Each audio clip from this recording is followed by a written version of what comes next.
So welcome to another war game review from theplayersaid.com. My name's Alexander. And I'm Grant. And today we are taking a look at Dutch Resistance. Orange shall overcome. Sorry, it's actually Dutch Resistance. Orange shall overcome! That's an exclamation mark.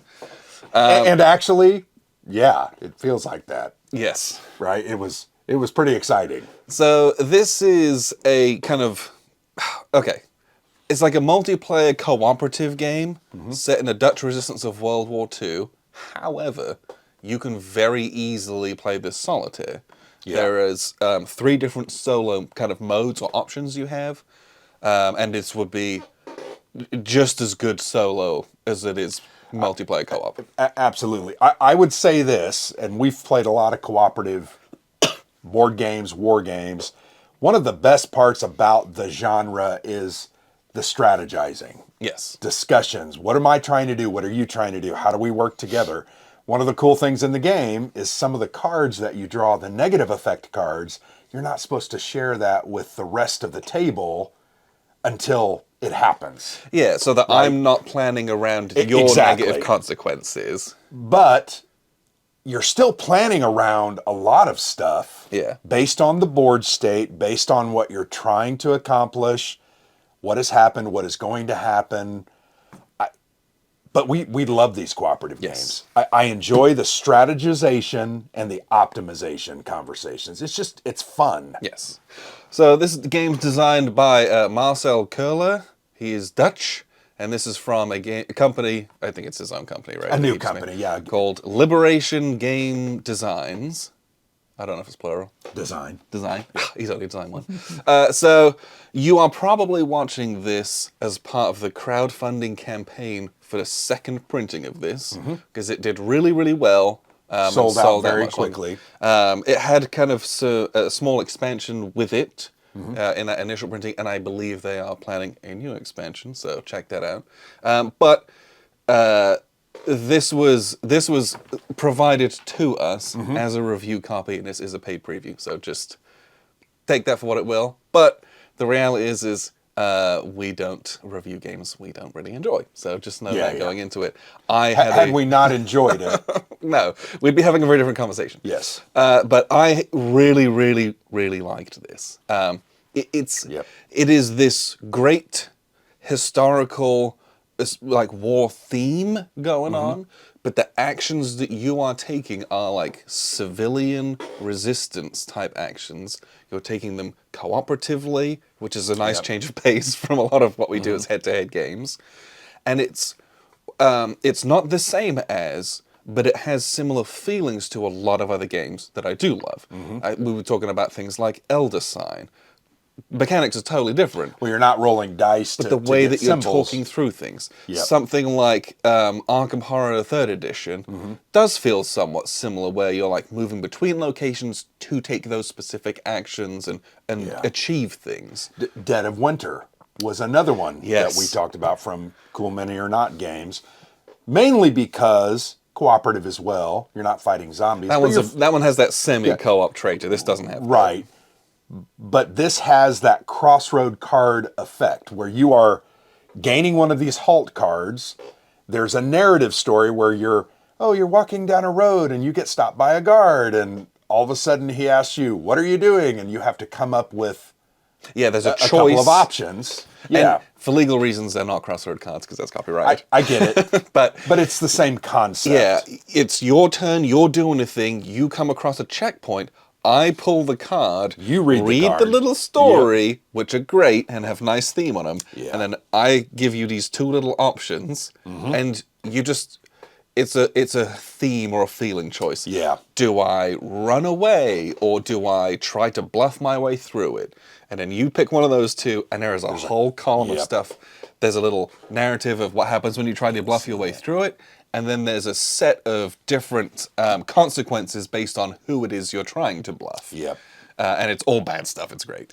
Well, and it's just, that is the thematic immersion, right? You can see yourself in that position. Oh my gosh, which of those 2 choices am I going to do? They're both somewhat bad, right? Very, very often, yes. And you just have to kind of think, okay, I'm going to do this. I will say this, several of them we did had similar premises. Like, I think a couple of them were like, you have the choice of running. Yes. And I'm sitting there, we had this discussion. I'm like, well, running is never a good idea. But there was one instance where I was like, you know what? I got to run because I felt like this was going to get bad. And I actually got away. It was good. Yeah. It's funny because, you know, like, I might have a choice of, like, trying to cross or trying to run that have, you know, they both end in different ways. And then you might be faced with that very similar choice, and it's totally arbitrary. Different. Like, it could be flip-flopped of what's the good choice and what's not. And there's enough cards oh where my gosh. you're going to have played this a number of times before you start seeing those again. I think there were, if I'm not mistaken, 70-some cards. Yeah, it's a lot. These halt cards, that's a bunch. And it's one of the parts of the game that is the immersion side, where you're reading the little story and you're putting yourself in that character's position, and everyone around the table, if you like these kind of games, you're kind of hanging on every word, trying to wait and see what happens, and we like that element. And I'm sat here being trying to keep a straight face. I'm here trying to make a decision, and I got 3 other people staring me down. Yep. Because if I mess it up and we get faced with, like, that one consequence that we're on the precipice of and we lose the game, and they've watched me just be like, yeah, that one. Yeah. And it's like, you lose all your morale and the game's over. And we're like, no! It's got that great element of tension that comes from the mechanics as well. Well, and the other thing I really enjoyed about what we were doing was the concept. It really at heart is a pick up and deliver style game. Gosh, it's funny because when you say that, it sounds like so corny. Yeah. And mechanically, that's technically what you're doing, but it doesn't... Not quite. It doesn't, to me, it doesn't feel like it. There's so much more to it that it's not just getting to be. What I mean by that is there's 5 or 6 different locations where you can collect resources. There's things like information, contacts, documents, rations was one, money. Yes. And those are all 5 things that you need as the resistance to get your people out, right? And you know, you have to literally go pick up someone and secrete them across town. Again, it is a pick up and deliver game. It is. It doesn't feel like no. And I think when you say that after having played, it really doesn't feel that way. But that's the way we describe that kind of mechanic. Technically, it falls in that, but gosh, it was so much more dynamic. And I really, even from the like when you sit in a place and that's where you spend the night. Depending on how much stuff you've got secreted in your pockets and how many alibis you have left, your safety at that place goes down, which means you're in trouble where you might get raided because that suspicious guy's there again. Like, there's so many little bits and pieces that make the game feel oppressive, that you're already fighting this occupation that is very strong. We have yet to see a mechanic in the game in the scenarios that we played where you can actually like defeat any of the officers and police. That's not at all what you're doing. Fool them, right, and redirect them, but you're never going to bash them over the head. And you can't. I can't say never because we did not play all 5 scenarios. We played 2, but I didn't see an opportunity for us to do any kind of physical. No, it was all. Everything's distractions and moving them. Like one of them was, I talked loud. That was kind of cool. But so that's one of the concepts. And the occupation, they literally set up on the roads. And in order to move, you got to kind of move around them or ultimately choose to move through them. And then you're going to encounter one of these halt cards that we talked about. And that's really the heart of the game. And you're never going to be able to avoid it 100%. What I would say is the 2 scenarios we played, the first one I felt like we had a lot of interaction with them. Yes. Tons of halt cards. I think we learned a lesson, but the next game, it was a very different situation and we had some extra tools that we didn't encounter them almost at all, which was fascinating.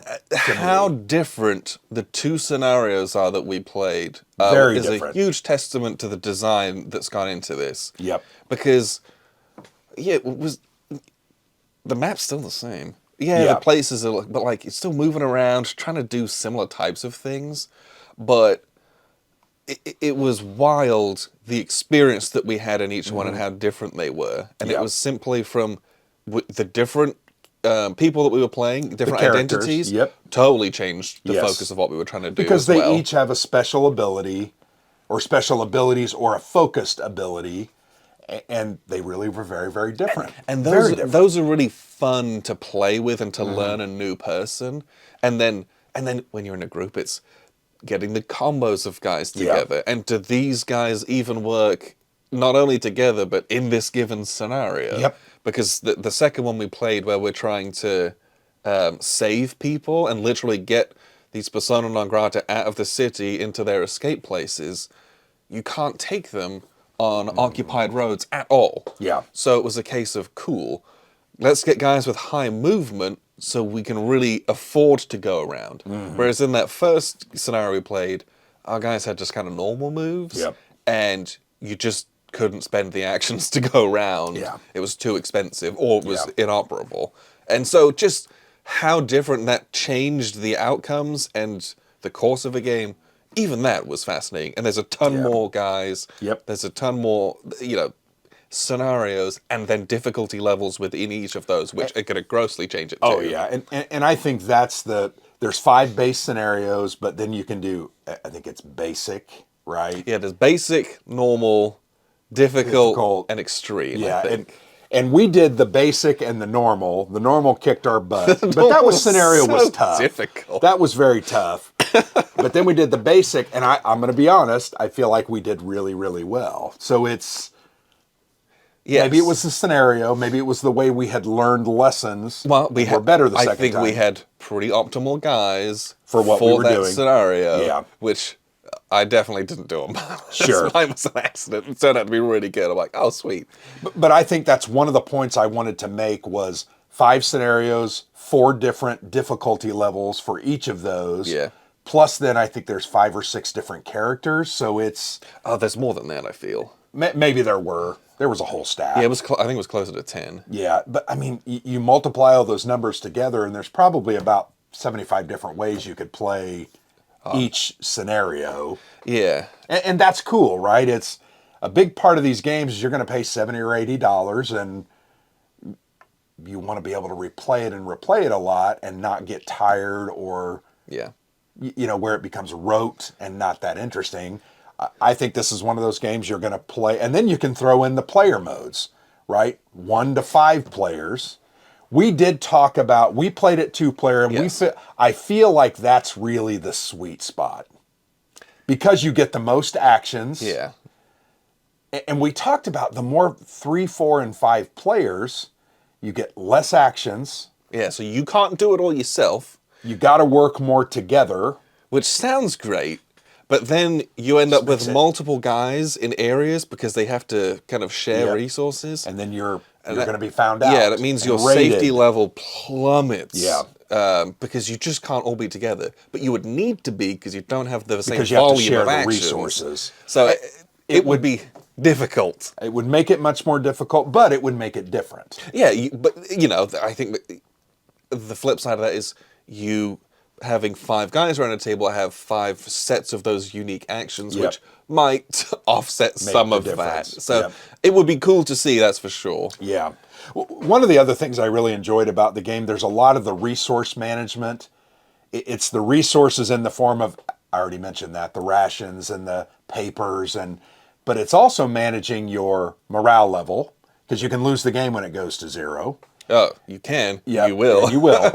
It's managing your alibis. It's basically Yeah, if that goes to 0, you're gone done. as well. That's basically how well you're hidden and disguised, obscured isn't and it? disguised. But it's about managing those, and it's also about managing the safety level of all of the locations. So there's a lot to juggle. There's a lot to think about.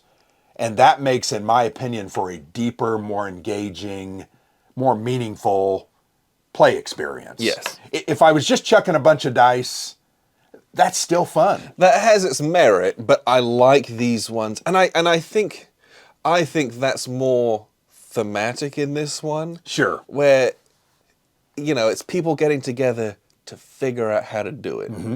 And I think that is, a bit of a testament to the Dutch resistance. Instead of making it a bit of a dice fest and random, which is fine, but that's also like, all right, it was more than just random. There are still dice rolling in the game. Mainly it's to determine locations where various things happen. So I like that there's not a lot of randomness. I agree. I think like it works too. well, and it fits in the theme of really working together, planning. I also would describe this as, in some ways, optimized movement planning. You've got to figure out your routes to make the best of each move. We learned that, I think, in the first game. Yeah, that was tough. When you are with some of the farther away resources, you've got to kind of stock up on those. Yeah. Because you're going to have to come over here, all the way over here to the board. And then if you use them all, you got to go all the way back. So you've got to really think, okay, I really need 4 of those resources over the next 2 or 3 turns. I better take advantage of that. But there's a risk with that. Your safety level's going to go down because you're carrying more stuff. Yeah, why are you carrying so much money and ration cards? 3 backpacks on. Well, it's because I'm trying to break out of this area, blah, blah, blah. But it's about that programmed, and that, to me, it speaks well to my mentality about games. I do like that. Yeah, it's puzzly, right? Yeah, it's trying to puzzly figure and it planning. out and make it do your optimal and best moves. Yeah. There's a lot to like in this game. I think the art is great. The production is really good. It just all works. Yeah. I will briefly kind of show you how some of this works. It's really not that complicated. And then we'll wrap up with a few final thoughts. So here's a look at the map, where it might be a little bit of a jaunty angle and it's kind of zoomed out with a tiny bit of flare. But part of that is because everything in this game matters, and there's a lot of stuff on the board, but you also have these player boards, and you'll have, one for each player, and there's a lot of information on those, so I just kind of wanted to try to get in as much as possible. So you can see the map. We have all these different locations, and they're connected by these roads. The roads have designations that are a letter as well as kind of a color and shape. Those are kind of different distinct regions within the map that determine the kind of AI movement, as well as the road signs determine which roads they're going to go to based on card priorities later on. But each of these locations, then there's, I think there's 15 in the game, you have 12 on the board. So some scenarios won't use all of them, and some of those are specific setups, some of them are randomized, but it's a neat thing for some replayability as well. But each of these locations, so this is the hairdresser, for example. So this one sits in the blue number 7 space. Okay, so maybe we have 13 on the board rather than 12. Anyway, so you got a nice little picture with some flavor text. It includes kind of an action, so you can, I think the blue one is you can spend ration books, like ration tokens. And if you spend one of those here, you get +6 alibis, which is this little kind of sneaky spy symbol. So just that as an example, this is a game of symbology. The play aid reference card is actually really good. Everything's done with symbols. It kind of tells you what they all are and what they all do. That's also reproduced on the back of the rulebook as well, if you ever kind of want more. But it's a game of taking actions like that. You will also have, on your player board, you will have a specific character that you've chosen to play, and there is some historical text on here, which is really neat. So that's going to kind of go on here.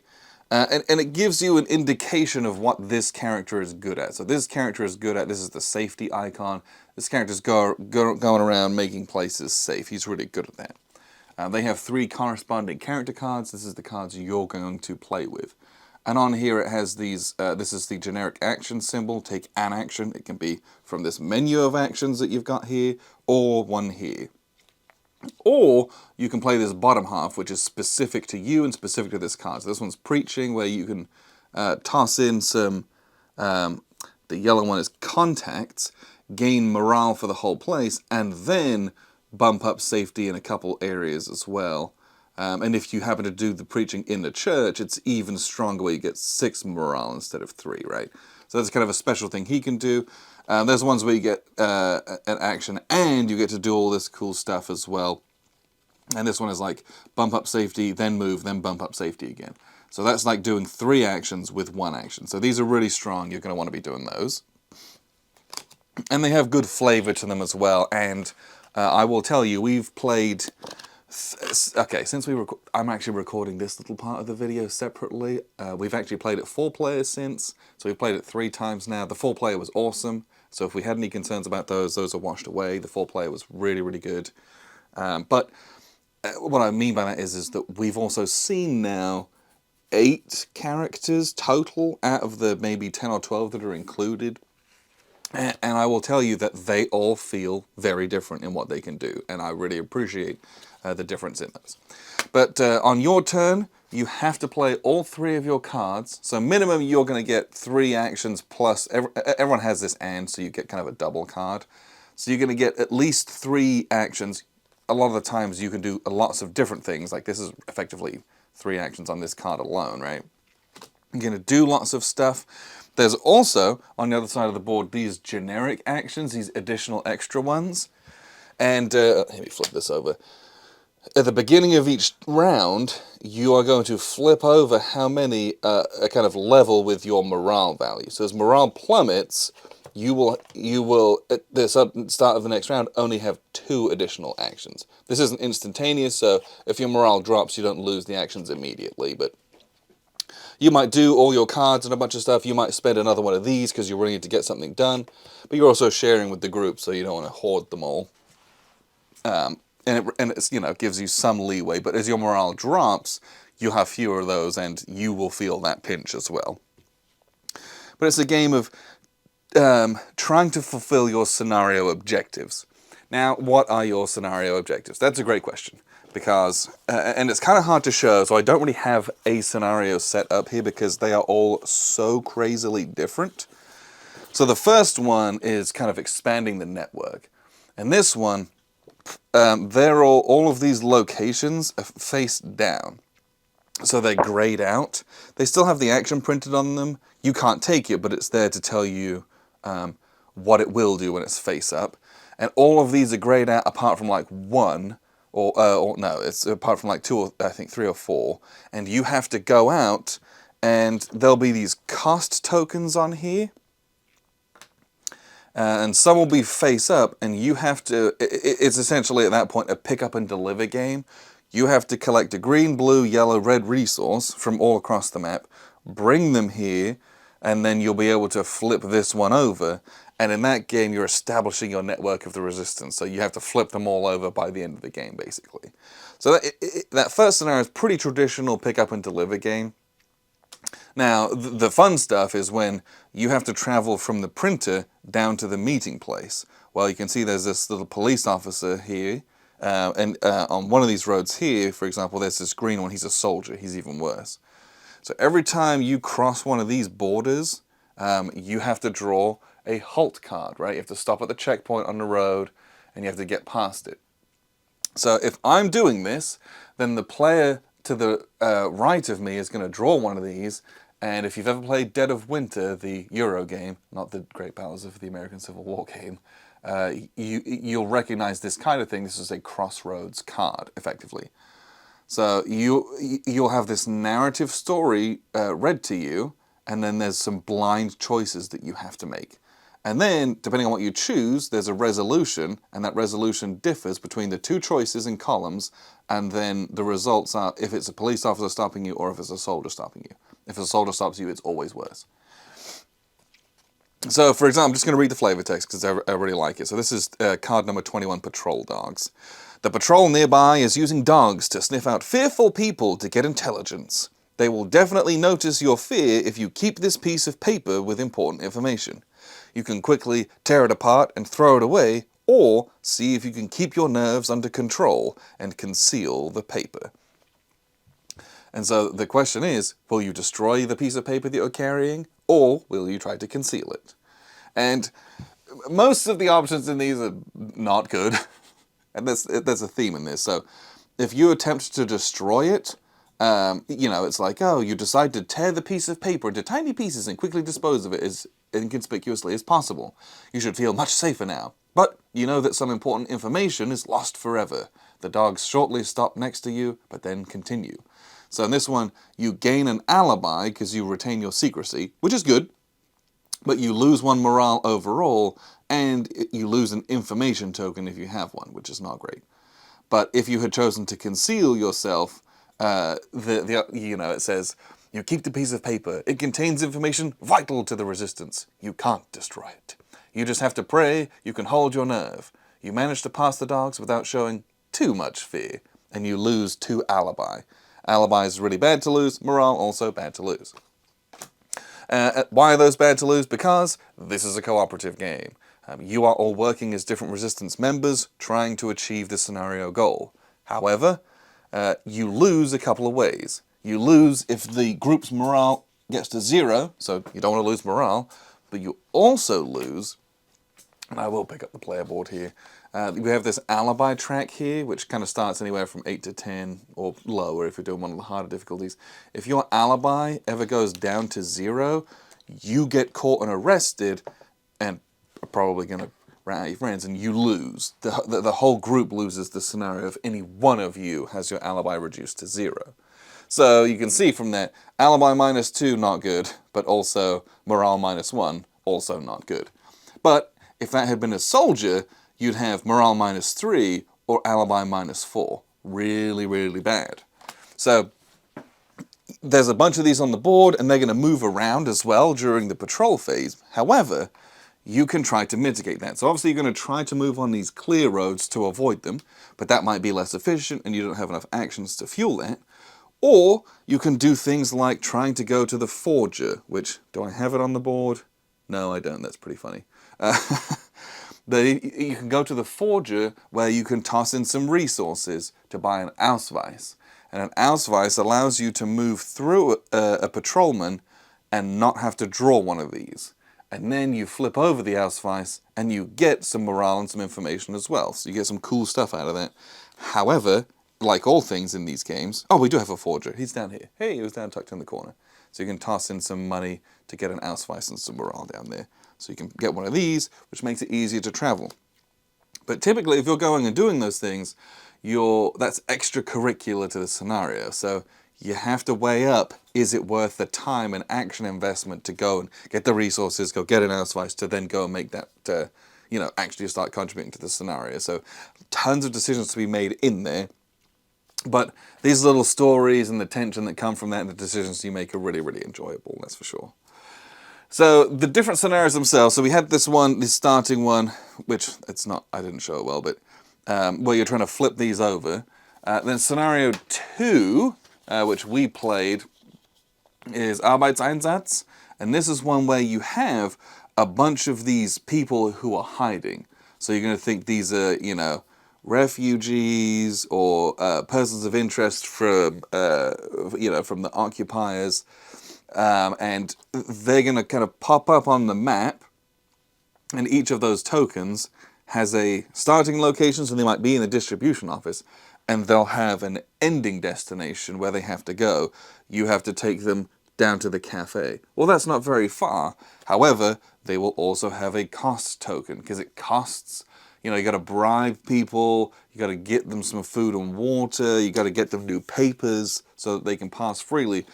So you're trying to go get all that stuff, bring it back to them, and then escort them, very slowly I might add, trying to avoid all of the patrols to get to their destination. And you have to do that a certain number of times. And sure, that might still be pick up and deliver, but it feels very different from what you were doing in the first game. Because there's much more importance with avoiding patrols and avoiding raids. So so we do all of our actions, and you're also going to play these occupier cards. Each turn, every player's going to draw one of these, and it's just like bad stuff that has to happen, basically. But once we've done all of that, these little black tokens are the safety of that particular area.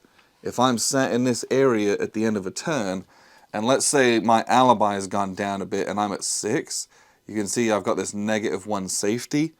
And if I had a bunch of stuff, like I'm carrying a bunch of resources because I need them, I'm also going to go down, because I'm in this bracket, another -2. So it's a total of -3 safety, right? The more stuff you carry, you know, your pockets are bulging and it's very, very conspicuous, right? So I'm in this area and it's going to go down 1, 2, 3. And all of a sudden, where I was very safe, I'm now very close to being unsafe. So your safety rating goes down in this danger phase. If you're carrying a bunch of stuff, your alibis are not good, it could go all the way down. If it goes all the way down and you hit the 0 spot, you immediately conduct a raid. And a raid has a bunch of bad stuff that happens in it, but it also has this target number, which you're going to roll 2d6. And if you hit that number or less, I think it's that number or less, it might be that number or more, then if there's a person in hiding, or if you're playing the scenario where there's items, those things get arrested or they get confiscated. And you're going to basically lose morale for that. There's big punishments. And also it makes it more difficult to win the scenario because you need to have gotten a certain number out. So if you can't, I think it's 5 people. So you have to get 5 people saved, but there's only a pool of 9 of them. So if 5 of them get arrested, you probably have already lost by that point anyway. But it would then be not possible to win the scenario, and so you would lose. But that's not something that's present in that first scenario, right? And it feels very different. So you're looking at heroes that are doing different things. Then we played Scenario 3 4-player. Scenario 3 is even more awesome, I think, because Scenario 3, you have to complete 2 tasks. What is a task, you say? Well, the tasks are these, you choose randomly, or you could pick them, any 2 of these 5 tasks, and they have a difficult side and a less difficult side, depending on the difficulty of the scenario that you're doing. And so, think about any number of combinations of these you could do is going to make Scenario 3 wildly different no matter what you do with it. And some of these, so we did one where we had to go to the printer, print newspapers, and then it would uncover where you have to deliver the newspapers to. So you then go and have to like run and deliver newspapers. It was awesome. So we did that one, and then we did also... what was the other one we did? Oh, we did safe transport. So there was a briefcase and there was a pram, and you had to fill it up with like secret supplies, and you were then smuggling those supplies in a suitcase or in a pram. So, you know, it's like we took the bottom out of the pram and then we put a bunch of like money or fake papers, put the baby in it, and then you got to walk it along town. But these have a cost, right? So this is effectively what you're stuffing it with. So you have to move it to the safe house, stuff it at the safe house, and then move it to a drop-off point. And then I loved this one because if you're a female character moving with the suitcase, you lose an additional 3 alibi if you get penalties from a halt card. And if you're a male pushing the pram, you get that same penalty for pushing the stroller because it's even less likely that you would be. It's like even more suspicious. It's a little bit of an old stereotype, which seeing that in the game was enjoyable because that affected the characters that we picked. Right. I think luckily enough we actually had 2 female resistance players and 2 male resistance player characters. So it actually worked out that we split it kind of by accident, but for this one it actually worked out very fortuitously. But that then like changed the focus of like, okay, it's more important for us to do these ones, but then we might be over here, and it just throws extra wrinkles into it. And there's 2 other scenarios which are even do even more, but we haven't seen those ones quite yet. But it's this cooperative game, little bit pandemic, little bit Arkham Horror.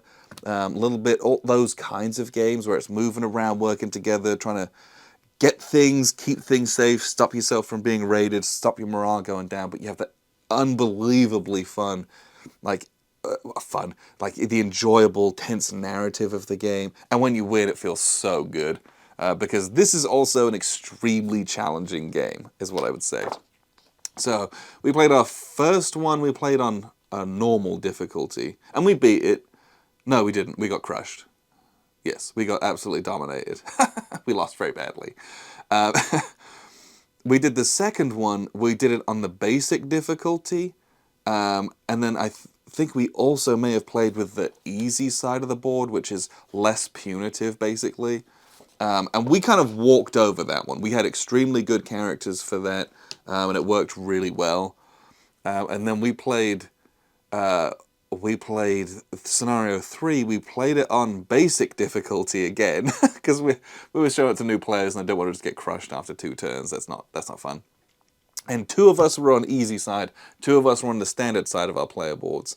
And I will tell you, we won it on the very last turn with about, I think, we had the third player of the 4 won the game on that very last turn because we had run out of occupier cards. It was our last round, and we got it done, but it was by the skin of our teeth. And that was on like this nice easy setting. So you can ratchet it up to like normal, hard, and extreme difficulties. And what that does, it means your starting morale and alibi is like incredibly low.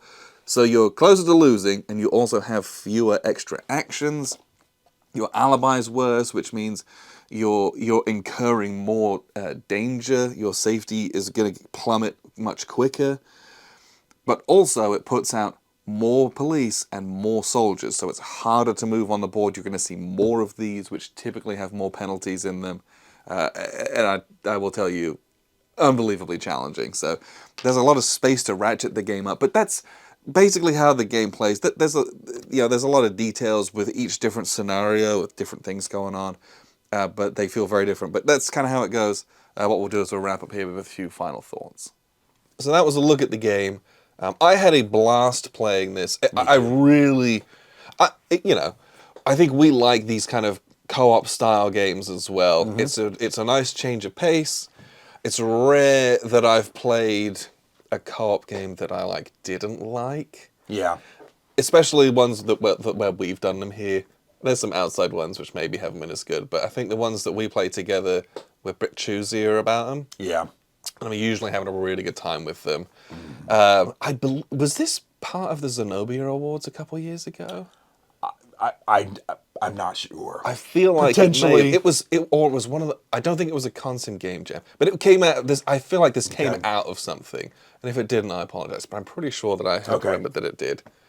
Well, Marcel has been a very interesting guy to talk to, as we've spoken with him over the past 18 months. But yeah, I will say this final thing. We do enjoy cooperative games, but I have really enjoyed the recent historical cooperative games, or semi-co-op games that we've played. Orange Shall Overcome, the Red Burnous. That was a really cool game. We haven't played Black Orchestra yet. No, but we've got it. Land and Freedom was another one. That's more semi-co-op. You're working together until you don't want to work together, and then you go off on your own. But we've played many of those style of games. Warfighter, yes, is another cooperative, different style of game. But I enjoy those cooperative, historically based, historically themed games because you can learn something. You can learn something from this. I would say this on the back of the character cards, and we had this discussion.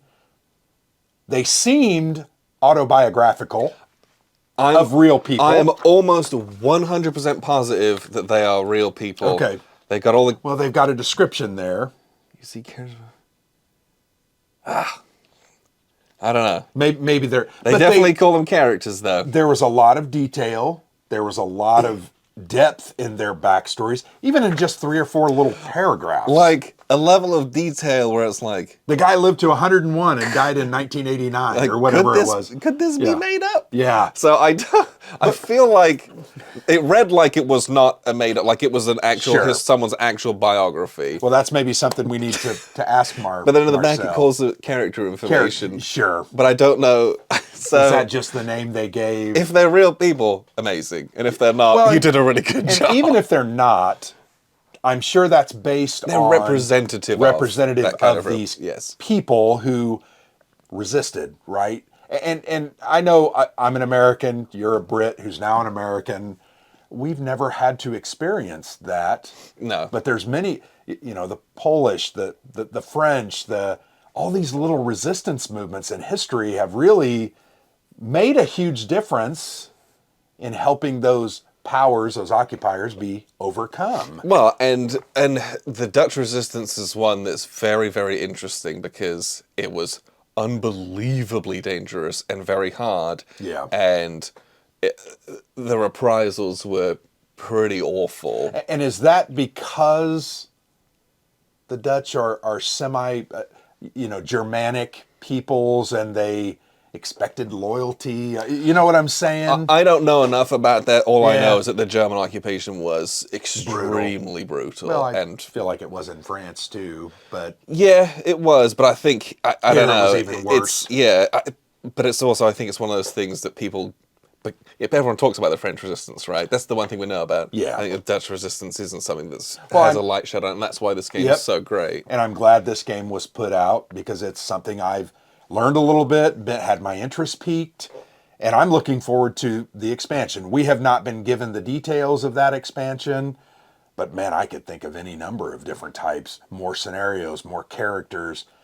You could do a number of things. Yeah, I mean, just print a new deck of these. Well, yeah. And that's like half the. Yeah, because there's so many of those. Yeah. I would say this, it's interesting as well as you look at the different types of scenarios. They all have different things. Oh my gosh, they're all wildly different. Yeah, yes. from rescuing or secreting, like you said, people out of the city or the area. Very interesting. There's one where you have to gather items to kind of aid in the resistance. There was one where there's like these whole separate special tasks that you have to do. Yeah, and those are just part of the like game. Crazy or wildly Yeah. different stuff. So there's a lot of depth, a lot of differentiation in what you're doing here. There's a lot of game in this box. Yes, agreed. And whatever he's going to charge for this, I think it is worth it. Yep. And I very much enjoyed this, and Yes. I very much look forward to the expansion and playing this more. This is a game we're going to keep in our collection. Yeah, you don't move this on this. Play. So really enjoyed it. I appreciate the opportunity to take a look at the game and get to play it. Yes. Dutch Resistance, Orange Shall Overcome from, I'm going to say it again, Liberation Game Design. So yes, check this out. Give it a back on crowdfunding if you're watching this through that. But thank you very much for tuning in. I've been Alexander for thePlayersaid.com. And I'm Grant.